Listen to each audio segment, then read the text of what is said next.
Magandang araw po, mga minamahal naming taga-subaybay. Sana po ay payapa ang inyong mga puso sa oras na ito. Ngayong araw, ibabahagi namin ang isang kwento tungkol sa paghusga at awa. Kung paanong ang isang simpleng upuan at isang sandaling desisyon ay maaaring magbago ng kapalaran ng isang ina at isang bata.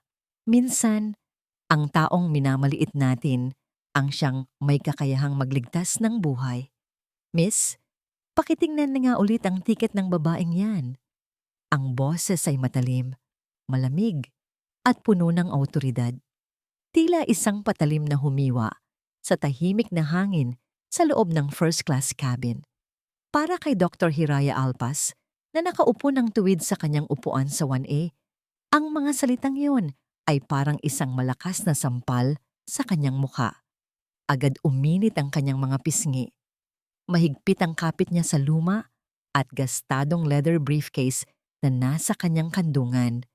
Sa loob niyon ay naroon ang buong buhay ng kanyang ama, ang lahat ng pagod at puyat nito, ang proyektong sinagtala.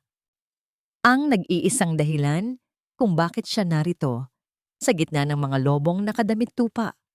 Dahan-dahan niyang itinaas ang kanyang tingin. Nakatayo sa pasilyo si Senadora Marilag Vergara, balot sa isang mamahaling blazer, ang kanyang buhok ay perpektong nakaayos at ang mga alahas ay kumikinang sa ilalim ng ilaw ng eroplano. Tinitingnan siya ng senadora mula ulo hanggang paa, isang tingin na puno ng pagdududa at pagmamaliit.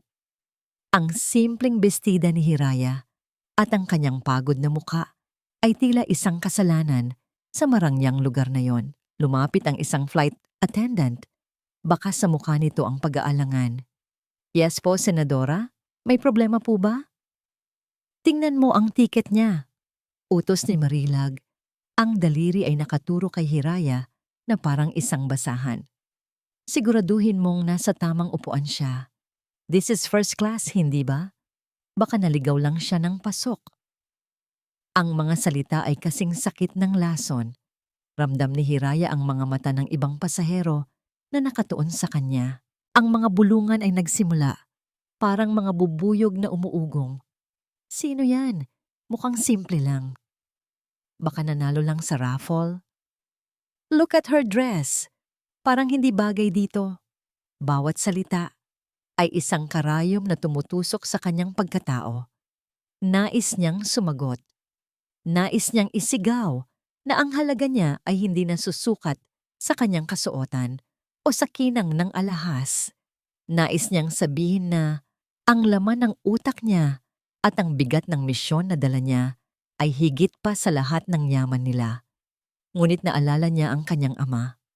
Isang gabi, sa kanilang maliit na laboratorio, habang pinagmamasdan niya ang kanyang amang si Dr. Lualhati Alpas, na pagod. Ngunit masayang nakatingin sa microscope, sinabi nito sa kanya, "Anak, darating ang araw na hahamunin niyang mundo ang iyong halaga. Huwag kang sisigaw. Huwag kang makikipagtalo. Ang tunay na karangalan ay hindi sa kung paano kanila tinitingnan, kundi sa kung paano mo tinitingnan ang iyong sarili sa kabila ng lahat. Manatili kang matatag sa katahimikan." Huminga ng malalim si Hiraya. Ipinikit niya ang kanyang mga mata, saglit at hinayaan ang mga salita ng ama na maging kanyang kalasag. "Ma'am, pwede po bang makita ang inyong boarding pass?" Magalang na tanong ng flight attendant. Walang imik na inabot ni Hiraya ang kanyang tiket. Kinuha ito ng flight attendant, sinuri at may paggalang na ibinalik sa kanya, kasabay ng isang tipid ng ngiti ng paghingi ng paumanhin. Humarap ito kay Senadora Vergara. "Senadora, tama po ang upuan ni ma'am. Seat 1A po talaga siya." Hindi nakakibo si Marilag, ngunit ang kanyang mga mata ay lalong tumalim.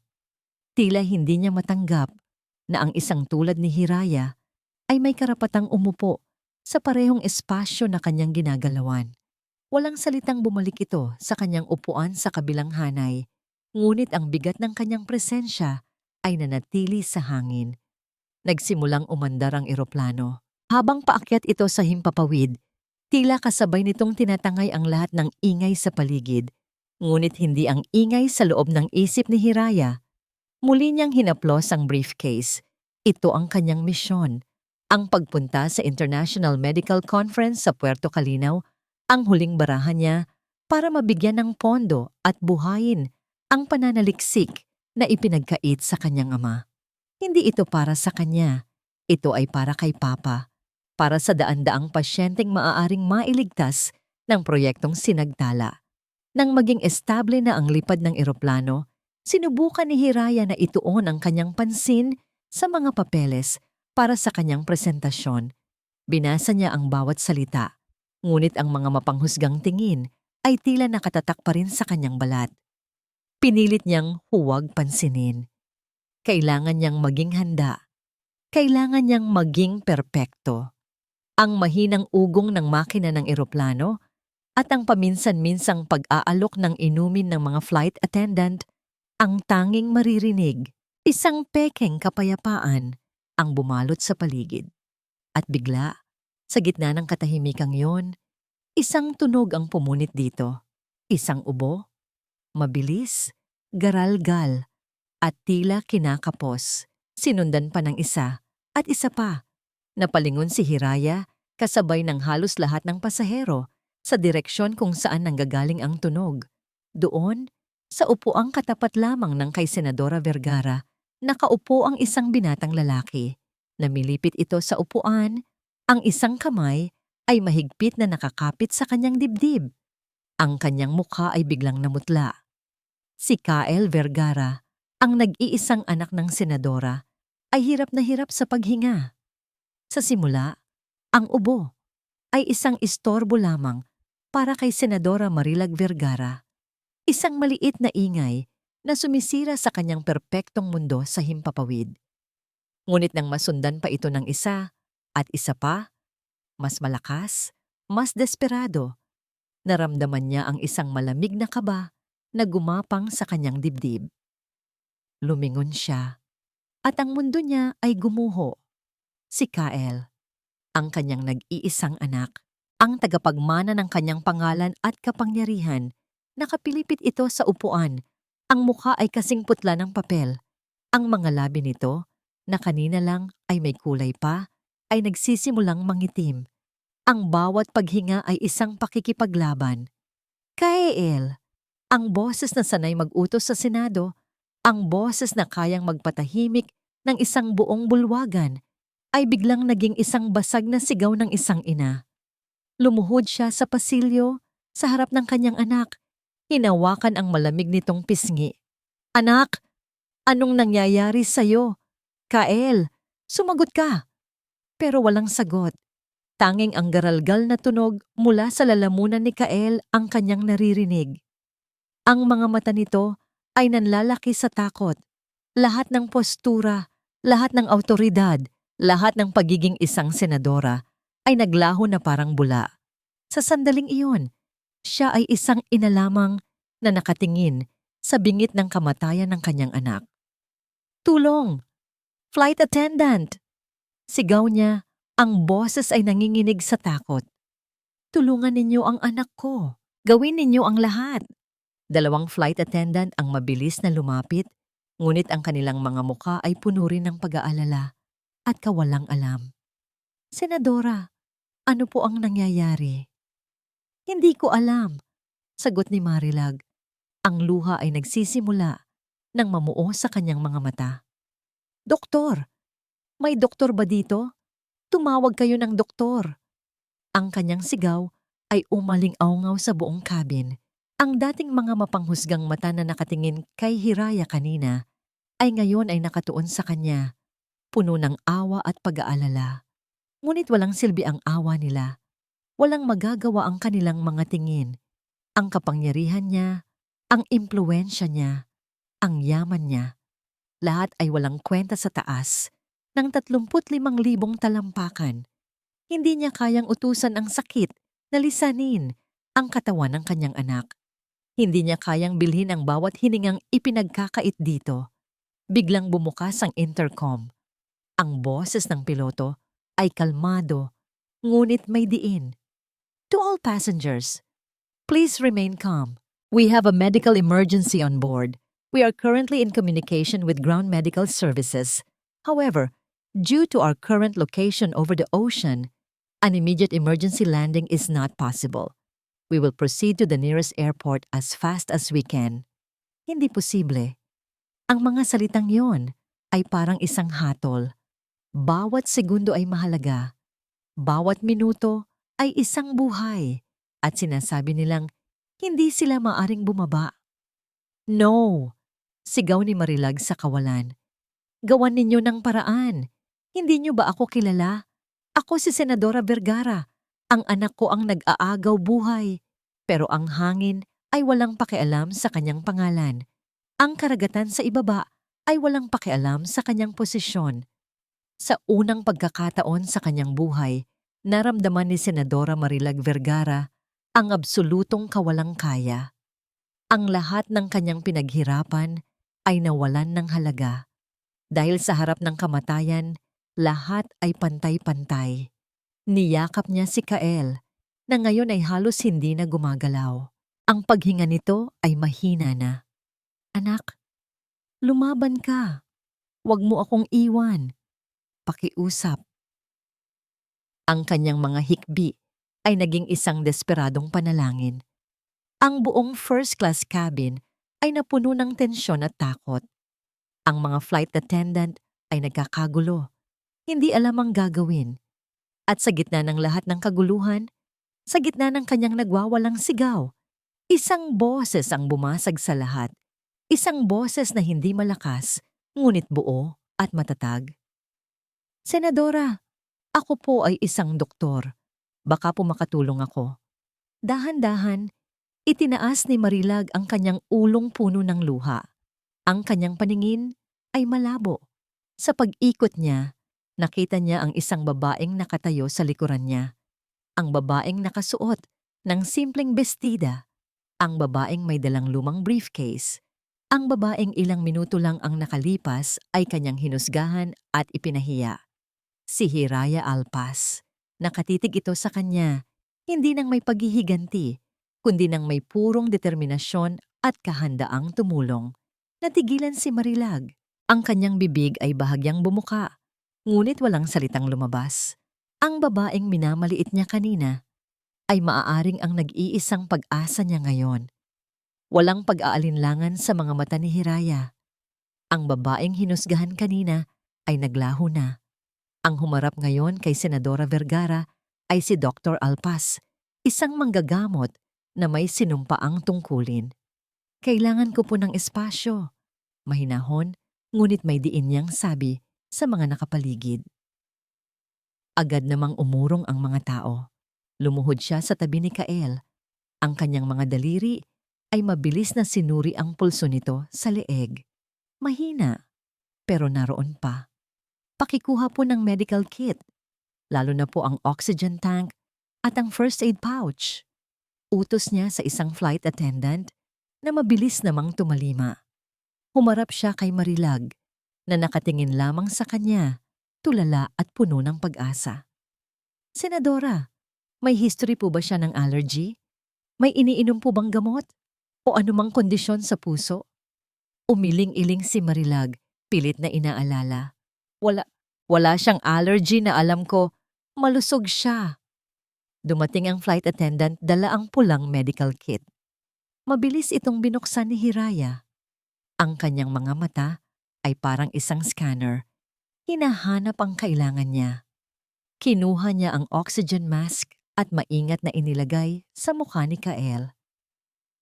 Acute anaphylaxis o biglaang atake sa puso. Bulong niya sa sarili. Kailangan nating kumilos ng mabilis. Habang kinakapan niya ang laman ng kit, isang maliit na kahon ang nakakuha ng kanyang pansin. Isang auto-injector pen. Isang pang-emergency na gamot para sa mga biglaang allergic reaction. Nang basahin niya ang pangalan ng gamot at ang pharmaceutical company na gumawa nito, isang malamig na kuryente ang gumapang sa kanyang gulugod. Ang kumpanyang ito ang kumpanyang kalaban ng pananaliksik ng kanyang ama. Ang higanteng korporasyon na unang naglabi sa Senado para ipahinto ang pondo ng proyektong sinagtala. Isang mapait na ngiti ang muntik ng sumilay sa kanyang labi. Ang tadhana. Mapaglaro talaga. Ngunit mabilis niyang iwinaksi ang isiping iyon. Walang puwang ang nakaraan sa isang sitwasyong nasa bingit ng kamatayan. Ang tanging mahalaga ay ang pasyente sa kanyang harapan. Ito na, sabi niya. Tinanggal niya ang takip ng injector. Senadora, ituturok ko po ito sa hita ng anak ninyo. Ito po ay makakatulong na buksan muli ang kanyang daanan ng hininga. Tumangulang si Marilag. Ang tiwala sa kanyang mga mata ay buong-buo. Hindi nagdalawang isip si Hiraya.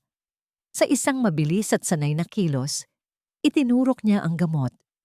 Narinig ang isang mahinang click. Pagkatapos ng ilang segundo, tila isang himala ang naganap. Ang garalgal na paghinga ni Kael ay unti-unting naging mas maluwag. Ang kulay ubi niyang mga labi ay dahan-dahang nagkaroon muli ng kulay. At pagkatapos, isang malalim na paghinga ang pinakawalan nito, na para bang matagal na siyang nalulunod at ngayon lang muling nakaahon sa tubig. Isang kolektibong buntong hininga ng ginhawa ang umalingaw-ngaw sa buong cabin. Nakatitig lamang si Marilag sa kanyang anak, hindi makapaniwala. Hinaplos niya ang pisngi ni Kael, mainit na muli. Humihinga na siya ng normal. Dahan-dahan, ibinaling niya ang kanyang mga matang puno ng luha kay Hiraya. Nanginginig na hinawakan ni Marilag ang kamay ni Hiraya. Ang kamay na kanina lang ay parang gusto niyang itaboy. Ngayon ay hinahawakan niya na parang isang sagradong bagay. Salamat. Salamat.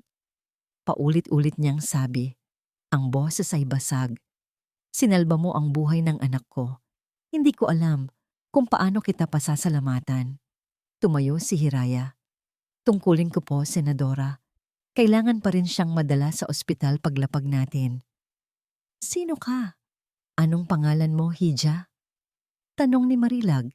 Ang paggamit sa salitang Hija ay nagpapakita ng biglaang pagbabago sa kanyang pagtingin. Hiraya Alpas po. Sagot ni Hiraya. Ang kanyang boses ay kalmado pa rin. Dr. Hiraya Alpas. O inulit ni Marilag ang pangalan na para bang tinatandaan ito. Saan ka dalubhasa, doktora? Napakagaling mo. Huminga ng malalim si Hiraya. Ito na. Ang sandaling hindi niya inasahan, ngunit tila itinakda ng panahon. Tinitigan niya ng diretso sa mata ang senadora. Ang aking expertise po ay sa cardiovascular research, isang proyektong sinimulan ko kasama ang aking mentor. Anong proyekto? Usisa ni Marilag. At doon, sa gitna ng first-class cabin, sa harap ng babaeng minsang yumurak sa kanilang pangarap, binigkas ni Hiraya ang mga salitang babago sa lahat. Ang pananaliksik po ay ipinangalan sa aking ama, si Dr. Lualhati Alpas, ang pangalang iyon. Tila isang kidlat na tumama sa pandinig ni Marilag. Ang dugo ay biglang nawala sa kanyang mukha. Nanlaki ang kanyang mga mata. Sa isang iglap, bumalik ang lahat. Ang isang silid-pulungan sa Senado. 10 taon na ang nakalipas. Ang isang lalaking may makapal na salamin na buong pusong nagpapaliwanag tungkol sa isang abot-kayang gamot para sa puso. Ang isang folder na may nakasulat na proyektong sinagtala. At ang kanyang kamay na itinaas niya para bumoto ng hindi sa pondo para sa proyektong yon. Ang ala-ala ay isang matalim na punyal na sumaksak sa kanyang dibdib. Ang babaeng nasa harap niya, ang anak ng taong binaliwala niya, ay siya palang nagligtas sa buhay ng sarili niyang anak. Agad niyang binitiwan ang kamay ni Hiraya na para bang napaso. Paglapag na paglapag ng eroplano sa tarmac ng Puerto Calinaw, isang ambulansya at isang grupo ng mga medical personnel ang naghihintay. Ang hagdan ay ikinabit sa pinto ng eroplano na may nakakabinging bilis. Lahat ay kumikilos na parang isang perpektong sayaw ng emergency response. Ngunit para kay Senadora Marilag Vergara, ang lahat ay malabo at mabagal. Ang tanging malinaw sa kanya ay ang mukha ng kanyang anak na si Kael na maingat na inililipat sa isang stretcher. Sumunod siya. Ang kanyang mamahaling sapatos ay walang ingay na tumatapak sa pasilyo. Ang kanyang mga mata ay hindi inaalis sa kanyang anak. Pagbaba niya, sumalubong sa kanya ang liwanag. Mga flash ng kamera, mga mikroponong itinututok sa kanyang mukha, mga tanong na sabay-sabay na ibinabato sa kanya. Senadora, anong nangyari sa anak niyo? Kumusta na po si Kael? Totoo po bang isang kapwa pasahero ang nagligtas sa kanya? Ang politiko sa loob ni Marilag ay biglang nagising. Automatiko. Sa isang iglap, ang nanay na natataranta ay napalitan ng isang senadorang humaharap sa publiko. Itinuwid niya ang kanyang likod. Ang kanyang mukha ay nagpakita ng tamang timpla ng pag-aalala at katatagan. My son had a medical emergency, sabi niya. Ang kanyang boses ay kalmado ngunit may bahid ng panginginig para maging kapani-paniwala. But thank God, he is stable now. Salamat sa mabilis na pagresponde ng airline crew at ng airport authorities.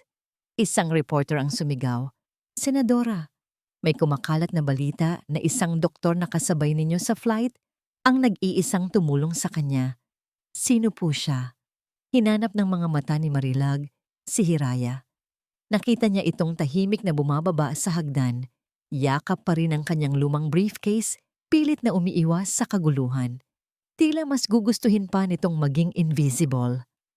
At ang imaheng iyon, ang pagiging tahimik at mailap ni Hiraya, ang nagtanim ng unang butil ng lason sa pasasalamat ni Marilag. Yes, sagot niya sa mga reporter. Ang kanyang tingin ay nakapako pa rin kay Hiraya. There was a doctor, isang anghel na ipinadala ng langit. Utang ko sa kanya ang buhay ng aking anak. Isang perpektong sagot. Isang perpektong soundbite para sa evening news. Ngunit sa likod ng mga salitang yon, isang malamig na tanong ang nagsimulang mabuo sa kanyang isip. Bakit siya? Sa dinami-rami ng tao, bakit ang anak ni Luwalhati Alpas katoon? Sa loob ng VIP suite ng pinakamagandang ospital sa Puerto Calinaw, tahimik na nakaupo si Marilag sa tabi ng kama ni Kael. Ang kanyang anak ay mahimbing na natutulog. Ang kulay ay bumalik na sa kanyang mga pisngi. Ang mga doktor ay nagsabi na ito ay isang matinding allergic reaction at ang mabilis na pag-inject ng gamot ang nagligtas sa buhay nito. Stable na si Kael, ligtas na siya.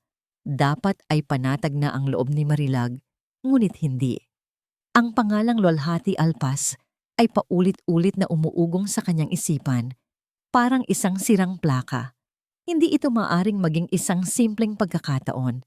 Sa mundo ng politika, walang bagay na nagkakataon lang. Lahat ay may dahilan. Lahat ay may motibo. Ang pasasalamat na naramdaman niya kanina sa eroplano ay dahan-dahang kinakain ng pagdududa. Ang paghanga ay napapalitan ng pangamba. Plinano ba ito? Ito ba ay isang uri ng paghihiganti? Ginagamit ba niya ang aking anak para makalapit sa akin? Para ipamukha sa akin ang kasalanan ko sa kanyang ama?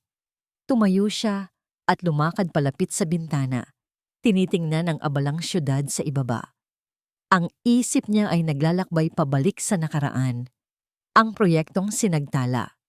Isang maliit na proyektong may malaking potensyal na binasura niya dahil sa isang malaking sobrang puno ng pera mula sa isang higanteng pharmaceutical company. Isang desisyong nagpayaman sa kanya, ngunit ngayon ay bumabalik para multuhin siya. Hindi niya hahayaang masira ang lahat ng kanyang pinaghirapan dahil lang sa isang multo ng nakaraan. Kinuha niya ang kanyang telepono at tinawagan ang kanyang pinagkakatiwalaang chief of staff. Anton, sabi niya nang sagutin ang tawag. Ang boses niya ay mababa at walang emosyon. May ipapagawa ako sa'yo. Anything, Senadora? Kumusta na po si Sir Kael? He's fine. Makinig ka. Utos niya. Tinalikuran ang natutulog na anak. May isang babae. Pangalan niya ay Dr. Hiraya Alpas. Siya ang tumulong kay Kael sa eroplano. Gusto kong alamin mo ang lahat tungkol sa kanya. Lahat po, ma'am. Lahat. Diin ni Marilag. Ang kanyang pinag-aralan, ang kanyang pamilya, ang kanyang mga kaibigan, ang kanyang mga utang. Alamin mo kung bakit siya nasa flight na yon. At higit sa lahat, hukayin mo ang lahat ng impormasyon tungkol sa proyekto ng ama niya, ang proyektong sinagdala. Walang kang ititira. I want to know if this woman is a saint or a snake. Masusunod po, Senadora. Ibinaba niya ang telepono. Tumingin siya muli sa kanyang anak. Ang pagmamahal ng isang ina ay naroon pa. Ngunit nababalutan na ito ngayon ng takot ng isang politikong may itinatagong kasalanan. Ilang oras ang lumipas. Ang katahimikan sa silid ay binasag ng pag-vibrate ng kanyang telepono. Si Anton. Sinagot niya ito kaagad. Anong nalaman mo? Senadora. Nagsimula si Anton. Ang kanyang boses ay may halong pag-aalangan. Marami po akong nalaman tungkol kay Dr. Alpas at sa proyekto, pero may isa po akong bagay na nalaman na kailangan niyo pong malaman agad. Naramdaman ni Marilag ang pagbilis ng tibok ng kanyang puso. Ano yon? Huminga ng malalim si Anton sa kabilang linya. Senadora, may nalaman po ako tungkol sa gamot na ginamit sa eroplano. Yung injector pen. Anong meron doon? Nagkaroon ng isang sandaling katahimikan bago sumagot si Anton. May kinalaman po ito sa isang pharmaceutical company na dati nyo nang kilala. Kinabukasan ang pangalang Dr. Hiraya Alpas ay nasa labi ng lahat ng dumalo sa medical conference sa Puerto Calinaw. Hindi na siya ang babaeng simple na hinusgahan sa eroplano. Siya na ngayon ang anghel sa himpapawid, ang doktorang bayani. Bawat madaanan niya sa lobby ng convention center ay may bumabati sa kanya. May ngumingiti, may tumatapik sa kanyang balikat. Congratulations, doktora.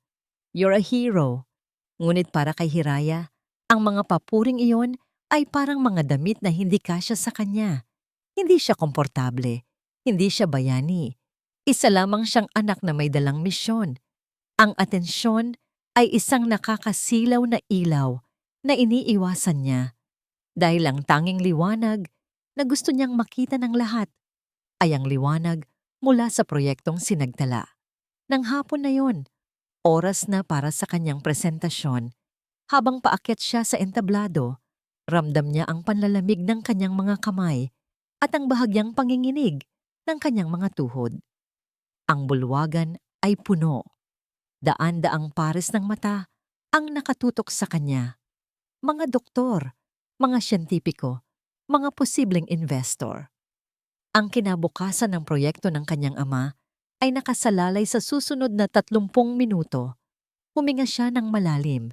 Sa malaking screen sa likuran niya, lumitaw ang larawan ng kanyang ama, si Dr. B. Lualhati Alpas, na nakangiti sa loob ng kanilang luma, ngunit malinis na laboratorio. At sa isang iglap, nawala ang lahat ng kanyang kaba. Hindi na ito tungkol sa kanya. Ito ay para kay Papa. Magandang hapon po sa inyong lahat. Nagsimula siya. Ang kanyang boses ay malinaw at puno ng kumpiyansa na ikinagulat maging ng kanyang sarili. Ako po si Dr. Hiraya Alpas at narito po ako ngayon para ipagpatuloy ang isang pangarap. Ang pangarap ng aking ama. Sa sumunod na 20 minuto, tinalakay ni Hiraya ang proyektong sinagdala ng may buong puso at talino. Hindi lamang mga numero at datos ang kanyang ipinakita. Ikinuwento niya ang mga pasyente. Ikinuwento niya ang pag-asa. Ipinaliwanag niya kung paano ang proyektong ito ay hindi lamang isang gamot, kundi isang pangakong abot kamay para sa milyon-milyong Pilipinong may sakit sa puso. Ang kanyang bawat salita ay may bigat. Ang kanyang bawat slide ay may kaluluwa. Nakinig ang lahat. Walang kumukurap. Ramdam nila ang kanyang sinseridad. Ramdam nila ang kanyang pagmamahal sa proyektong yon. Nang matapos siya, ang bulwagan ay napuno ng isang malakas na palakpakan. Nakahinga ng maluwag si Hiraya. Isang ngiti ng tagumpay ang sumilay sa kanyang mga labi. Nagawa niya. Nabigyan niya ng hustisya ang pinagpaguran ng kanyang ama. Maraming salamat, Dr. Alpas, for that very inspiring presentation, sabi ng moderator. Ngayon po ay bubuksan natin ang floor para sa ilang mga katanungan mula sa ating panel of experts. Isang panelist ang unang nagtaas ng kamay, isang matandang doktor na may mabait na ngiti. Pinuri niya ang proyekto at nagtanong tungkol sa methodology. Isang tanong na madaling sinagot ni Hiraya. Ngunit ang pangalawang panelist ay iba.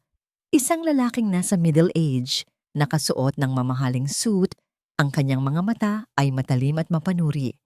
Dr. Alpas, sabi nito, ang boses ay walang kabaitan.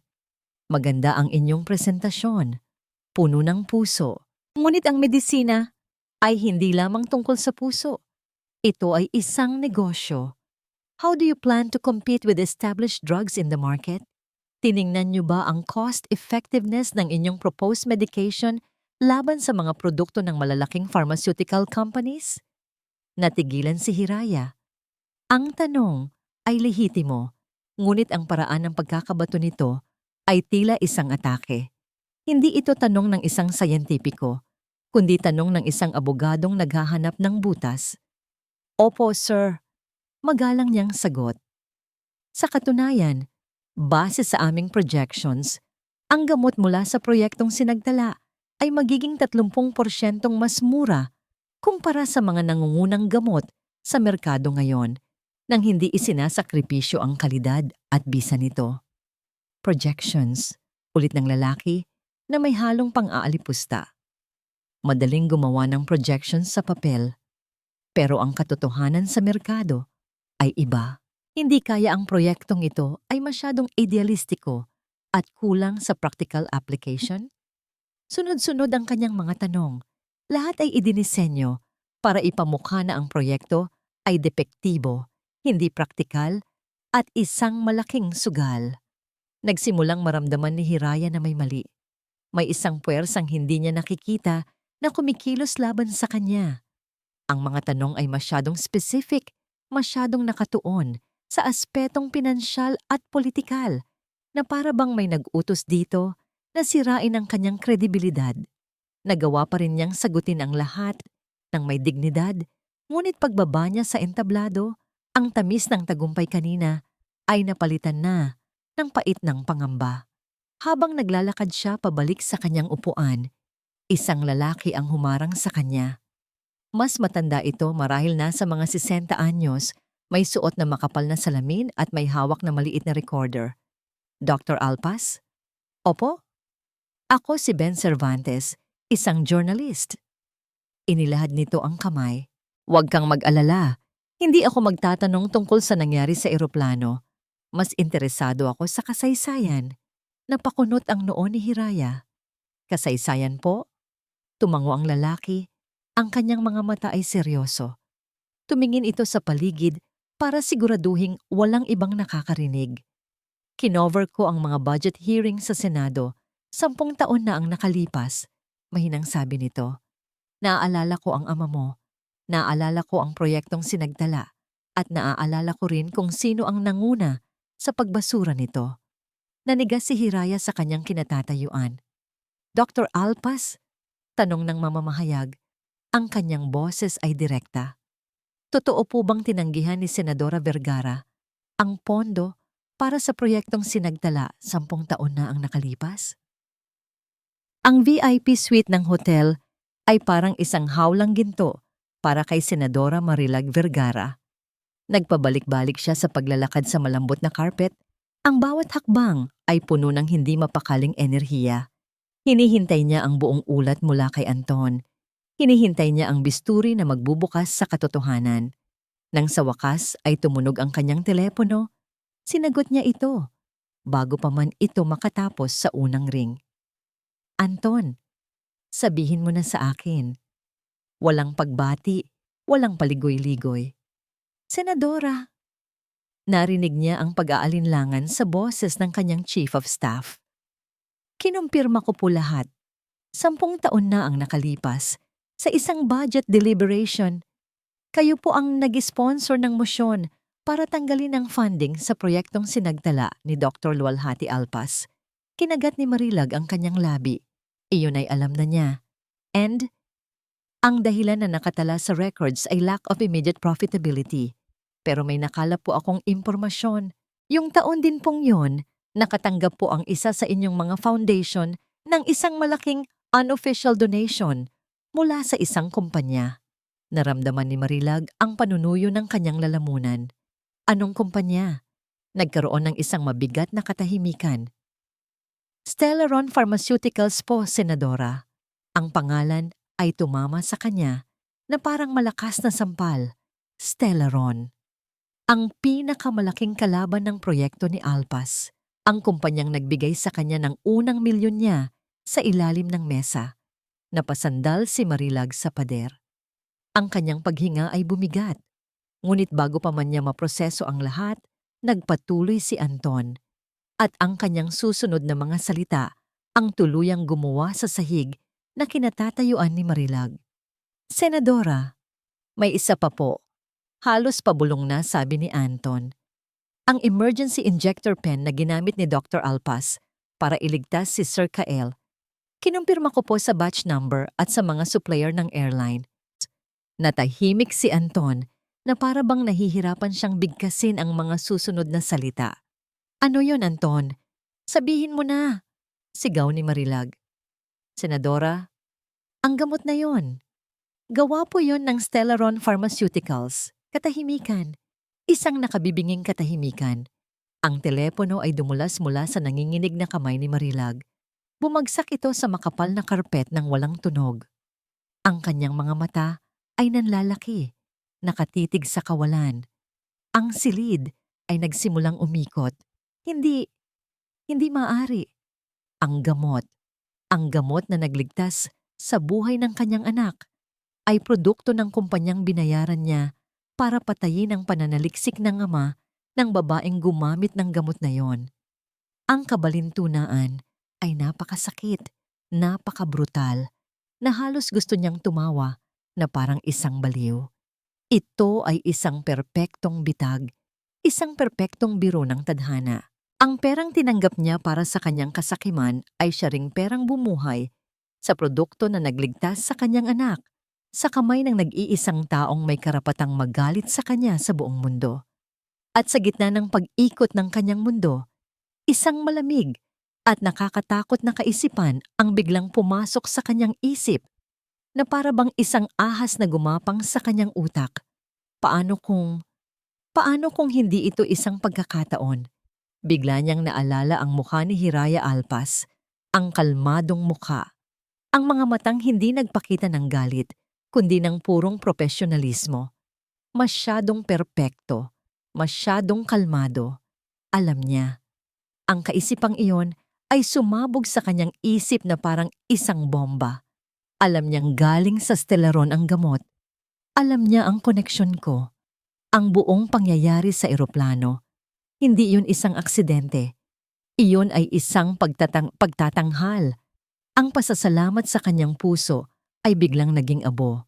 At mula sa abong yon, ay isinilang ang isang nag-aalab na galit. Isang galit na pinalakas ng takot. Tinitingnan na niya ngayon ang lahat sa ibang lente. Ang pagpili ni Hiraya sa first class, ang biglaang pagkakasakit ni Kael, ang pagkakaroon ng gamot na yon sa eroplano, lahat ay parte ng isang masalimuot na plano. Isang plano para ipahiya siya, para sirain siya. Hindi ito isang pagliligtas, isa itong paghihiganti. Dinampot niya ang telepono mula sa sahig. Ang kanyang mga daliri ay hindi na nanginginig. Ang kanyang mga mata ay hindi na puno ng takot, kundi ng isang malamig at determinadong apoy. Hindi siya ang magiging talunan sa kwentong ito. Hindi siya ang biktima. Tumawag siya sa kanyang PR team. May ipapagawa ako sa inyo, sabi niya. Ang kanyang boses ay kasing talim na ng isang bisturi. May isang vlogger, si Marco Peña. Kaibigan natin siya.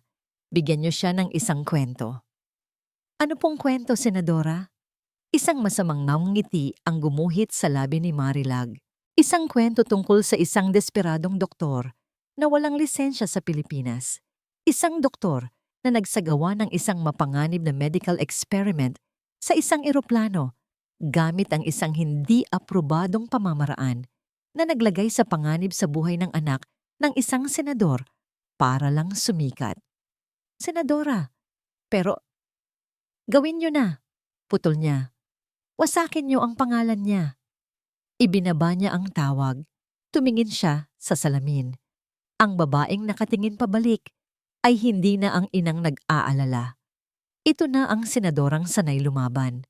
Sanay pumatay ng kalaban bago pa man ito makatayo. Ilang minuto lang ang lumipas. Sunod-sunod na nag-vibrate ang mga telepono sa buong convention center. Isang notifikasyon mula sa isang sikat na political blog ang lumabas. Ang headline ay malaki, garapal, at nakakalat na parang virus. Angelo Demonyo, doktor na bayani sa eroplano, inakusang nilagay sa panganib ang buhay ng anak ni Senadora Vergara gamit ang isang illegal medical procedure. Ang tanong ng mamamahayag ay nanatiling nakabitin sa hangin, isang multo na hindi kayang sagutin ni Hiraya. Bago pa man siya makahanap ng mga salita, ang kanyang telepono ay nagsimulang mag-vibrate ng walang tigil sa loob ng kanyang bulsa. Isang mensahe, 2, 3, sunod-sunod. Nagpaalam siya sa mamamahayag at naglakad palayo. Ang puso niya ay biglang kumakabog ng malakas. Umupo siya sa isang bakanteng silya sa isang sulok ng labi at kinuha ang kanyang telepono. Ang screen ay puno ng mga notifikasyon. Mga mensahe mula sa mga kaibigan at dating kasamahan. Hira, totoo ba ito? OMG, nakita mo na ba yung blog post ni Marco Peña? Friend, sumagot ka. Pinag-uusapan ka sa social media. Nanginginig ang kanyang kamay habang binubuksan niya ang link na ipinadala sa kanya. Isang sikat na political blog at sa pinakataas, sa malalaking pulang letra, ay ang headline na parang isang sampal na gumising sa kanya sa isang masamang panaginip. Anghel o demonyo? Doktor na bayani sa eroplano? Inakusahang nilagay sa panganib ang buhay ng anak ni Senadora Vergara gamit ang isang illegal medical procedure? Binasa niya ang artikulo. Ang bawat salita ay isang patalim na bumaon sa kanyang puso. Ang kwento ay perpektong binaluktot. Pinalabas siyang isang oportunista. Isang peking doktor na nagpanggap para sumikat. Ginamit ang mga salitang untested, reckless, experimental. Pinalabas na ang pagligtas niya sa buhay ni Kael ay isang irresponsableng sugal na nagkataon lang na nagtagumpay. Ang kanyang mundo ay gumuho. Ang hangin ay tila naubos sa kanyang mga baga. Bigla, ang mga papuri kanina ay naging lason. Ang mga ngiti ay naging mapanghusgang mga tingin.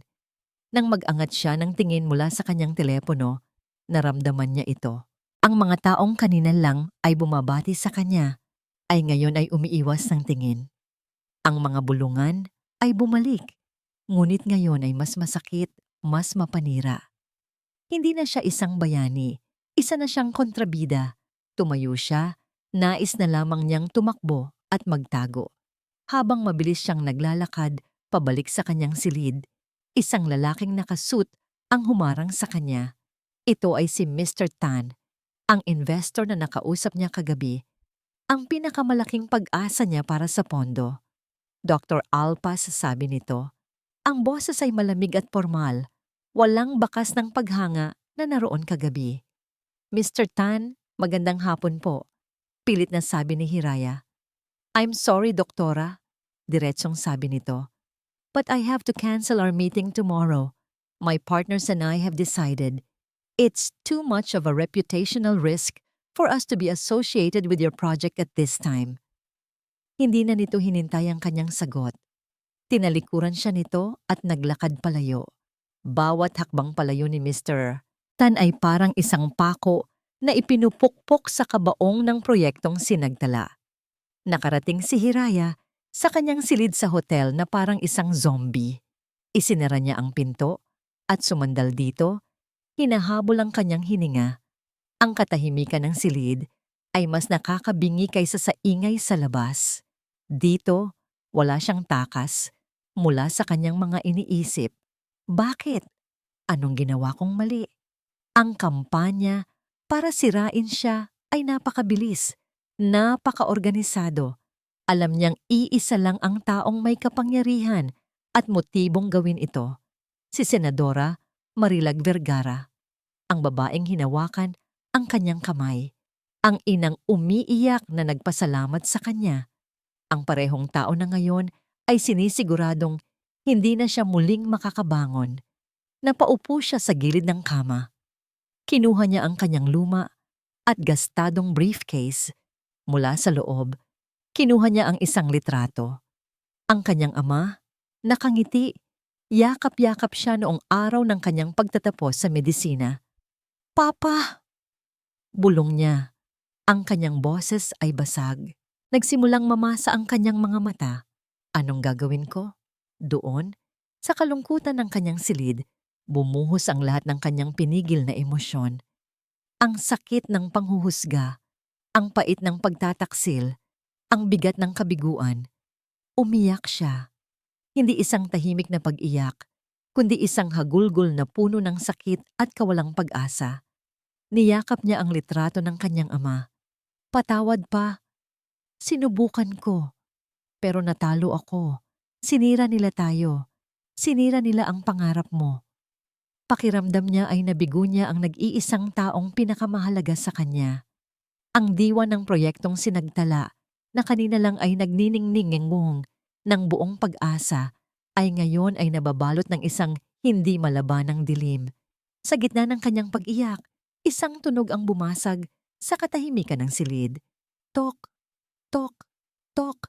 Isang katok sa pinto. Sino naman yon? Wala siyang inaasahang bisita. Ayaw niyang makita ang sinuman. Hindi niya ito pinansin. Ngunit muling kumatok ang nasa labas. Mas malakas, mas may diin. Tok, tok, tok. Naiinis na tumayo si Hiraya. Pinunasan niya ang kanyang mga luha. Kung sino man iyon, itataboy niya. Kailangan niyang mapag-isa.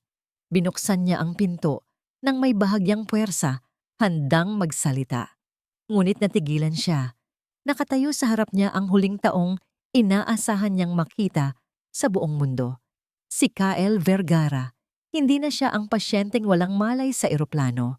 Nakatayo siya ng tuwid, nakasuot ng simpleng damit, ngunit ang kanyang mukha ay puno ng isang emosyong hindi pa nakikita ni Hiraya dati.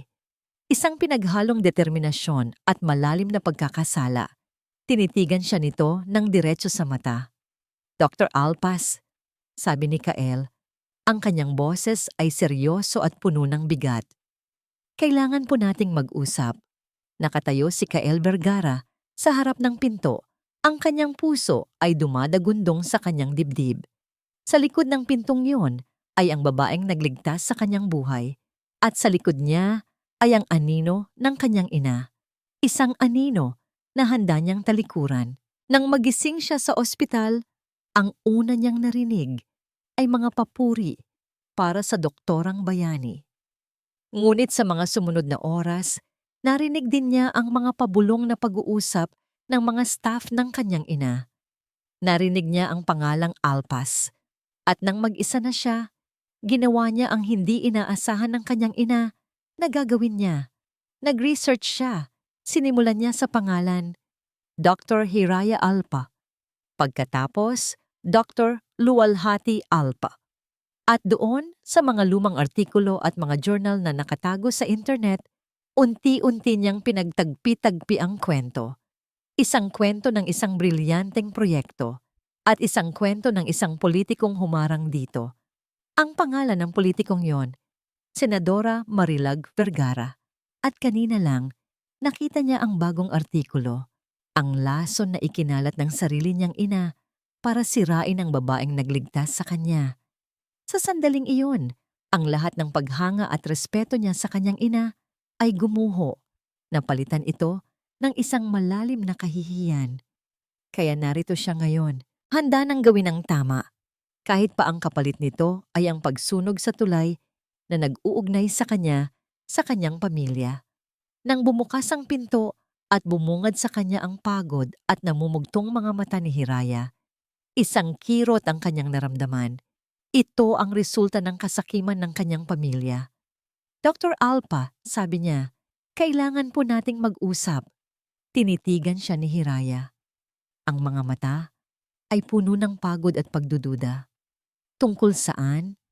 Kung narito ka para ipagpatuloy ang sinimulan ng nanay mo, umalis ka na. Ang boses niya ay walang lakas, ngunit may talim. Hindi po. Mabilis na sagot ni Kael. Narito po ako para humingi ng tawad. Natigilan si Hiraya.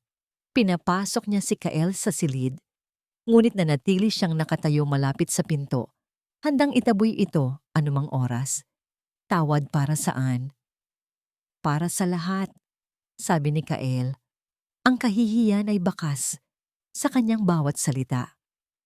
Para sa ginawa ng nanay ko 10 taon na ang nakalipas at para sa ginagawa niya ngayon. Tumingin siya ng diretso kay Hiraya. Nung una, ayokong maniwala. Pero nagbasa po ako. Sinearch ko ang pangalan ng tatay ninyo. Nakita ko ang proyektong sinagtala. Nakita ko ang mga lumang artikulo tungkol sa pagharang sa pondo. At nakita ko rin po ang bagong artikulo na kumakalat ngayon. Huminga siya ng malalim. Kinakahiya ko po ang ginagawa ng nanay ko. Ang pagligtas ninyo sa akin. Ginawa niyang isang kasalanan. Hindi po tama yon. At hindi ko po kayang manahimik lang. Nakinig lamang si Hiraya. Ang pader ng pagdududa sa kanyang puso ay unti-unting gumuho, napapalitan ng pagtataka. Hindi ko hangad na sirain ang nanay mo, Kael. Mahinang sabi ni Hiraya, ang boses ay puno ng pagod. Ang gusto ko lang ay mabigyan ng hustisya ang proyekto ng papa ko. Yun lang. Alam ko po, sabi ni Kael. At sa sandaling iyon, isang bagong determinasyon ang lumitaw sa kanyang mga mata. At iyon po ang dahilan kung bakit ako narito. Hindi sapat ang sorry lang. May kinuha siya mula sa kanyang bulsa. Isang maliit, itim na USB flash drive. Hindi ko po sinasadya. Pag-amin niya. Naghahanap ako ng lumang files sa computer ni Mama at nakita ko ang isang folder na may password. Nahulaan ko ang password at nandoon ang lahat. Iniabot niya ang USB kay Hiraya. Anong laman yan? Tanong niya. Nag-aalangang kunin ito. Lahat. Sabi ni Kael. Ang kanyang boses ay naging seryoso. Mga lumang email sa pagitan niya at ng CEO ng Stellaron Pharmaceuticals, mga financial records ng foundation na tumanggap ng donasyon, isang kopya ng internal report ng Stellaron na nagsasabing ang proyektong sinagtala ay isang malaking banta sa kanilang produkto. Lahat ng ebidensya na magpapatunay na hindi lang niya ibinasura ang proyekto ng ama ninyo, binenta niya ito. Napatitig si Hiraya sa USB. Ang maliit na bagay na yon, ang naglalaman ng katotohanang matagal nang ibinaon sa limot, ang susi sa hustisya. Tumingin siya kay Kael. Bakit mo ginagawa to? Nanay mo siya. Isang malungkot na ngiti ang sumilay sa labi ni Kael. Dahil utang ko po sa inyo ang buhay ko at utang ko sa sarili ko na mabuhay ng may dangal. Hindi ko po kayang mabuhay sa isang kasinungalingan na binuo ng nanay ko. Kinuha ni Hiraya ang USB. Ang bigat nito sa kanyang palad ay parang bigat ng buong mundo. Hindi pa po tapos, sabi ni Kael na nagpabigat lalo sa dibdib ni Hiraya.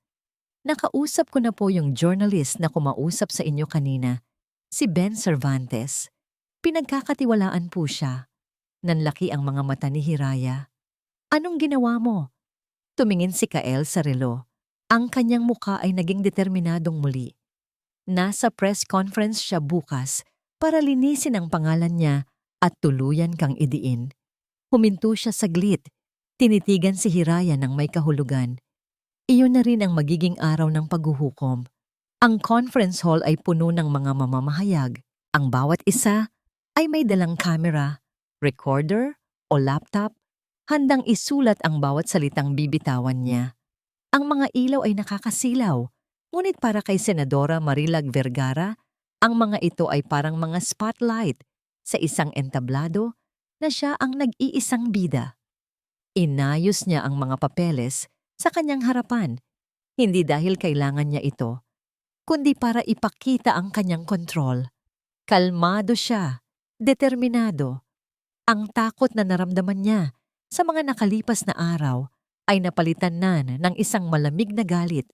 Ngayon ang araw na tatapusin niya ang laro. Ngayon ang araw na ililibing niya sa limot ang pangalang Hiraya Alpas. Isang malaking screen ang nasa likuran niya, kasalukuyang nagpapakita ng kanyang opisyal na selyo bilang senadora. Mamaya, ipapakita diyan ang mga larawan ng kanyang pamilya, mga larawan ni Kael, para palakasin ang kanyang imahe bilang isang inang nag-aalala. Magandang umaga po sa inyong lahat. Nagsimula siya. Ang kanyang boses ay perpektong tinimpla. May bahid ng lungkot, ngunit puno ng katatagan. Pinatawag ko kayo ngayon, hindi bilang isang senador, kundi bilang isang ina. Isang inang ang anak ay naging biktima ng kapabayaan at desperasyon ng isang taong naghahangad ng kasikatan. Ang mga kamera ay sunod-sunod na kumislap. Ang insidente sa eroplano ay inilarawan bilang isang himala. Patuloy niya, ang bawat salita ay maingat na pinili. Ngunit ngayon, may mga impormasyon tayong nakalap na nagpapakita ng isang mas madilim na katotohanan. Ang babaeng nagpakilalang doktor, si Hiraya Alpas, ay nagsagawa ng isang pamamaraang hindi sigurado at mapanganib. Sinugal niya ang buhay ng aking anak. Nasa kalagitnaan siya ng kanyang madamdaming talumpati. Handa nang ilabas ang mga ebidensyang gawa-gawa ng kanyang team nang biglang pumalya ang screen sa kanyang likuran. Nag-flicker ito. Nawala ang selyo ng Senado. Technical problem, isip niya. Bahagyang nainis. Ngunit hindi siya nagpahalata. Nagpatuloy siya sa pagsasalita. Isang irresponsableng kilos na kailanman ay hindi dapat. Natigilan siya. Hindi lang siya, kundi ang buong silid. Dahil sa screen, hindi na itim ang lumabas, kundi isang imahe, isang kopya ng isang email, malinaw na malinaw para mabasa ng lahat. Mula kay Ricardo Vargas, CEO, Stellaron Pharmaceuticals, para kay Senator Marilag Vergara. Subject, Project Nightingale. Ang petsa, 10 taon na ang nakalipas. Naramdaman ni Marilag na nanuyo ang kanyang bibig. Nanigas ang kanyang buong katawan. Hindi ito maaari. Bago pa man siya makakilos, nagbago ang imahe sa screen. Isang bank statement mula sa isang foundation na pag-aari niya. At sa listahan ng mga transaksyon, isang malaking halaga ang naka-highlight. Isang donasyon mula sa Stellaron Pharmaceuticals. Ang mga bulungan sa silid ay nagsimulang lumakas. Anong kalokohan ito? Sabi ni Marilag, sinusubukang bawiin ang kontrol. Ngunit ang kanyang boses ay nanginginig na. This is fake! Gawa-gawa lang ito para sirain ako. Ngunit walang nakikinig sa kanya. Ang mga mata ng lahat ay nakapako sa screen na ngayon ay nagpapakita ng isang internal memo mula sa Stellaron. Nakasulat doon sa itim at puti. Ang proyektong sinagtala ni Dr. Lolhati Alpas ay isang direktang banta sa ating market dominance. Kailangang mapigilan sa anumang paraan. Ang bulungan ay naging isang malakas na ugong. Ang mga reporter ay hindi na nakaupo. Ang iba ay nagmamadaling mag-type. Ang iba ay itinutok ang kamera sa kanyang mukha. Ang kanyang namumutla, hindi makapaniwalang mukha. Ang kanyang perpektong entablado ay naging kanyang sariling bitayan. Sa gitna ng kaguluhan, desperado niyang hinanap ang may kagagawan nito. Pinagmasdan niya ang mga mukha ng mga reporter, ng mga cameraman, ng kanyang mga staff na ngayon ay tulala rin. At sa dulo ng silid, malapit sa pinto, nakita niya siya. Si Kael, ang kanyang anak. Nakatayo ito roon, hindi galit, hindi masaya. Ang mga mata nito ay puno ng isang emosyong mas masakit pa kaysa sa anumang sigaw o sumpa. Pagtataka, pagkadismaya, lungkot.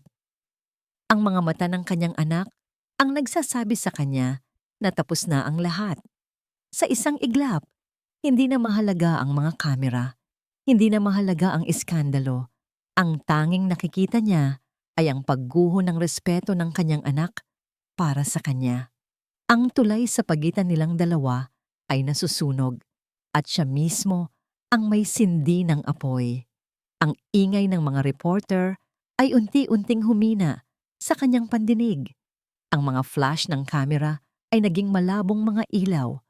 Ang bigat ng 10 taong kasinungalingan, ang bigat ng kanyang kasakiman, ang bigat ng pagtataksil sa sarili niyang anak. Lahat ay bumagsak sa kanya sa isang iglap. Nahirapan siyang huminga. Ang kanyang mga tuhod ay biglang nanghina. Ang podium na kanyang kinakapitan ay tila naging buhangin. Ang huling imahe na nakita ni Senadora Marilag Vergara bago lamunin ng dilim ang kanyang paningin ay ang mukha ng kanyang anak na dahan-dahang tumatalikod. At sa gitna ng kaguluhan at sumisikat na iskandalo, bumagsak siya. Lumipas ang 2 linggo. Para kay Hiraya Alpas, ang mga araw na yon ay parang isang panaginip na hindi niya lubos na maintindihan. Mula sa isang sulok ng isang maliit na coffee shop sa Puerto Calinaw, pinanood niya ang pagguho ng isang imperyo at ang muling pagsilang ng isang pangarap sa screen ng telebisyon. Ang mukha ni Senadora Marilag Vergara ay nasa lahat ng balita. Ang press conference na dapat sana ay wawasak sa kanya ang siya palang naging mitya ng sarili nitong pagbagsak. Sinundan ito ng sunod-sunod na investigasyon, mga kasong isinampa. At sa huli, ang hindi maiiwasan, ang kanyang pagbibitiw sa pwesto. Ang pangalang Vergara, na dating simbolo ng kapangyarihan, ay naging simbolo na ngayon ng korupsyon at kahihiyan. Ngunit kasabay ng paglubog ng isang pangalan ay ang pagsikat ng isa pa, proyektong sinagtala.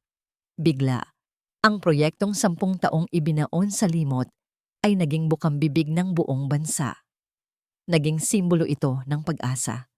Isang testamento na ang katotohanan, gaano man katagal itago, ay palaging hahanap ng paraan upang lumabas. Ang mga donasyon mula sa mga pribadong individual at kumpanya ay bumuhos.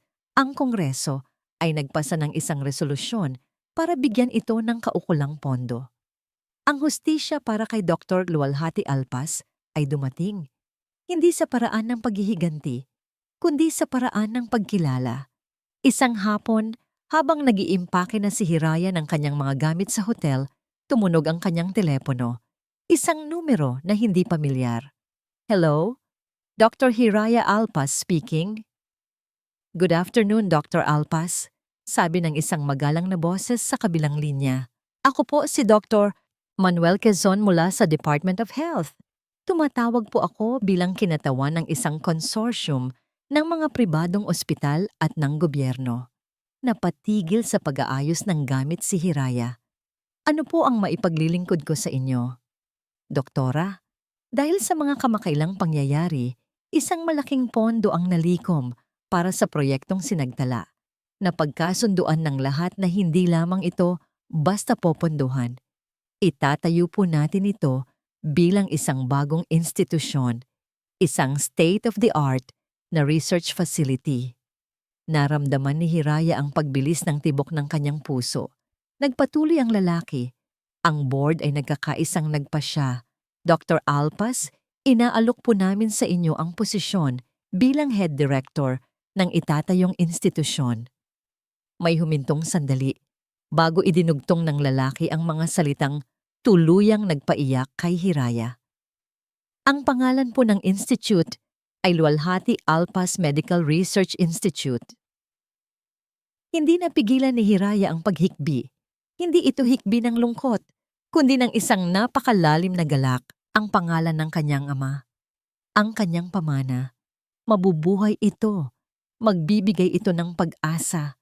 Papa, bulong niya sa hangin. Narinig mo ba yon? Nagtagumpay tayo. Bago ang kanyang flight pabalik ng Maynila, nakipagkita siya sa huling pagkakataon kay Kael. Nagkita sila sa parehong coffee shop kung saan niya pinanood ang pagbabago ng kanyang kapalaran. Si Kael ay iba na. Ang bakas ng karangyaan ay napalitan ng simpleng kapayapaan. May kaunting bigat sa kanyang mga mata, ngunit mayroon ding gaan na para bang isang malaking tinik ang nabunot sa kanyang dibdib. Aalis na rin ako, sabi ni Kael pagkatapos nilang magkamustahan. Mag-aaral ako sa ibang bansa. Magsisimula muli, malayo sa anino ng pangalan ko. Anong nangyari sa nanay mo? Maingat na tanong ni Hiraya. Nagbuntong hininga si Kael. Hindi na kami nag-usap mula noong araw na yon. Sabi ng mga tita ko, nasa isang private facility siya. Nagpapagaling. Siguro, balang araw, mapapatawad din namin ang isa't isa. Tumayo na si Kael. Hindi na ako magtatagal. Gusto ko lang magpasalamat ulit. Sa lahat-lahat. Salamat din, Kael. Tapat na sabi ni Hiraya. Sa paggawa ng tama. Naggangitian sila. Hindi isang nangiti ng pagkakaibigan, kundi isang nangiti ng dalawang taong pinagtagpo ng isang kakaibang tadhana at nagbigay sa isa't isa ng kapayapaan. Pagbalik ni Hiraya sa kanyang silid sa hotel para kunin ang kanyang mga gamit, isang maliit na sobre ang naghihintay sa kanya sa reception desk. Simpleng puting sobre. Walang pangalan ng nagpadala. Ang pangalan lang niya ang nakasulat sa magandang sulat kamay. Binuksan niya ito. Sa loob ay isang piraso ng mamahaling stationery paper. 3 salita lamang ang nakasulat dito. Sa isang sulat na elegante, ngunit bahagyang nanginginig. Patawad. Salamat. Paalam. Makalipas ang 6 na buwan, ang hangin sa loob ng bagong tayong Luwalhati Alpas Medical Research Institute ay amoy pag-asa. Amoy ng bagong pintura, ng mga bagong kagamitan, at ng walang katapusang posibilidad. Sa gitna ng lahat ng ito ay si Dr. Hiraya Alpas, nakasuot ng puting-puting lab coat. Ang kanyang buhok ay maayos na nakatali, at ang kanyang mga mata ay nagniningning sa ilalim ng maliwanag na ilaw ng laboratorio. Hindi na siya ang babaeng simple na yumuyuko sa mga mapanghusgang tingin. Ang bawat hakbang niya ngayon ay may bigat, hindi ng problema, kundi ng awtoridad at respeto na kanyang pinaghirapan. Okay, team, sabi niya sa mga batang siyentipiko na nakapaligid sa isang complex machine. Let's run the final simulation for Phase 1. Isang kolektibong kaba at pananabik ang bumalot sa silid. Pinindot ng isang miyembro ng team ang isang button. Isang mahinang ugong ang narinig mula sa makina. Ang lahat ay nakatutok sa isang monitor kung saan gumagalaw ang mga numero at graphs na parang isang komplikadong sayaw. Nagdaan ng 1 minuto na parang 1 oras, walang nagsasalita, walang humihinga. At bigla, isang malakas at malinaw na beep ang umalingaw-ngaw. Sa monitor, isang salita ang lumitaw sa kulay berde. Stable! Isang malakas na sigawan at palakpakan ang pumuno sa laboratorio. Nagyakapan ang mga miyembro ng team. May mga tumalon sa tuwa. Si Hiraya ay napapikit na lamang. Isang luha ng tagumpay ang dahan-dahang dumaloy sa kanyang pisngi. Tumingala siya sa kisame na para bang nakikita niya ang kanyang ama sa kalangitan. Nagawa natin, Papa. Bulong niya. Ito na yon. 1 linggo pagkatapos ng tagumpay na yon, inimbitahan si Hiraya na magsalita sa harap ng mga nagtapos na estudyante ng medisina sa kanyang dating universidad. Habang nakatayo siya sa podium, tinitingnan ang daan-daang mukha na puno ng pangarap.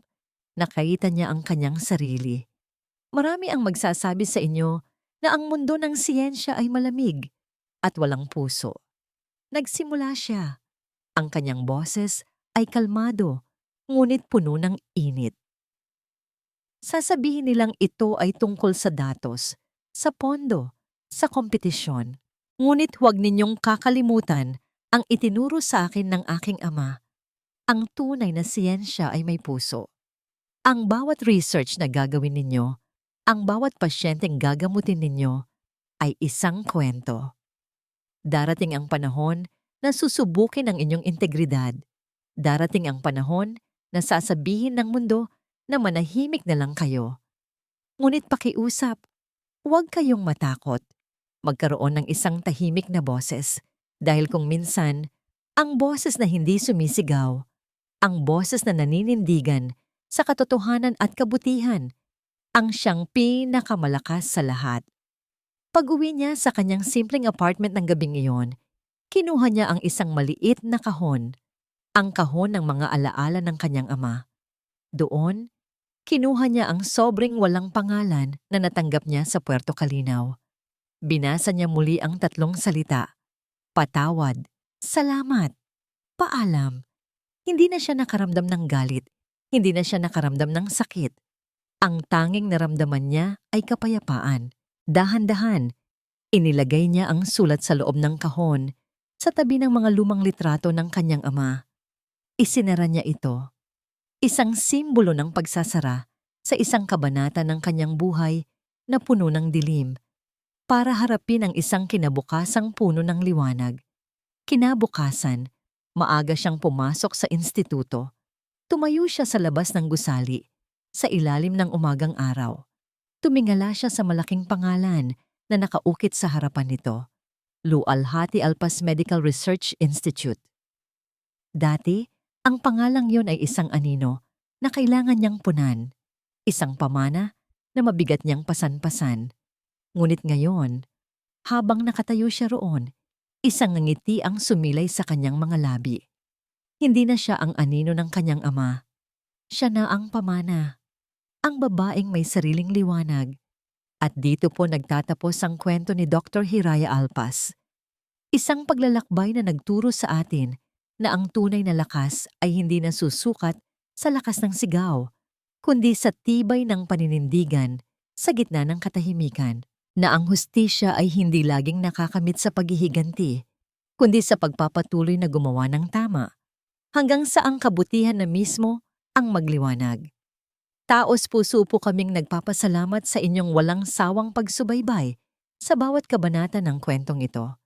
Ang inyong pakikinig at ang inyong mga komento ang nagsisilbing inspirasyon sa amin upang magpatuloy na lumikha ng mga kwentong may puso.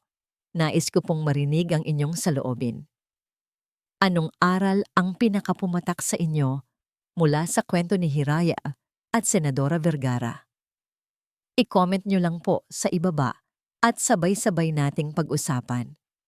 Kung nagustuhan nyo po ang kwentong ito, isang pindot lang po sa like button ay malaking tulong na.